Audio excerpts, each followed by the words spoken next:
A Yuba City man says his cable company switched out a couple of pages out of his contract. When it showed he agreed to pay a higher price, it was time to call Kurtis. Yeah, and he still had his copy of the contract he signed with Comcast, so why doesn't it match the version they sent back to him?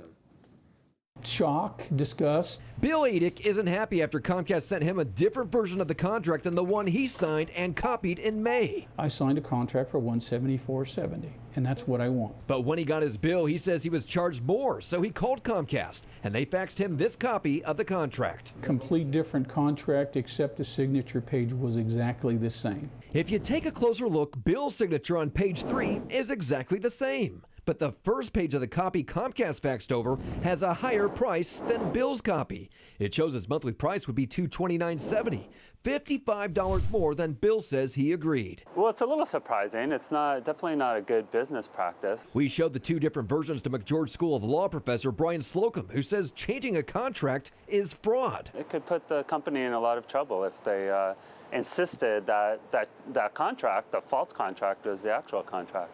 We contacted Comcast to find out why they'd fax over a different version than Bill signed. They say it never should have happened, and they blame the confusion on the salesperson who initially sold him the service. And why was his bill higher? Well, they admit he was accidentally overcharged $13.62. We have credited his account for this amount and have also given him a $240 credit, $20 a month discount for 12 months for the inconvenience and trouble. Bill is just glad he held on to his copy of his contract. If you're going to sign something, get up and make a photocopy of it, because without that, I think I wouldn't have a case.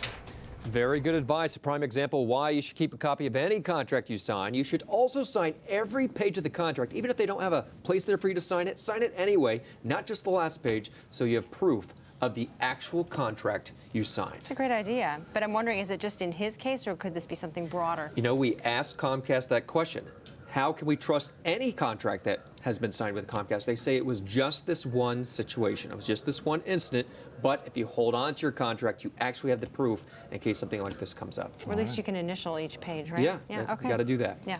All right, if you have a consumer problem you can't resolve, maybe we can. You can call our hotline Monday through Friday, or you can always go to our website and fill out our form.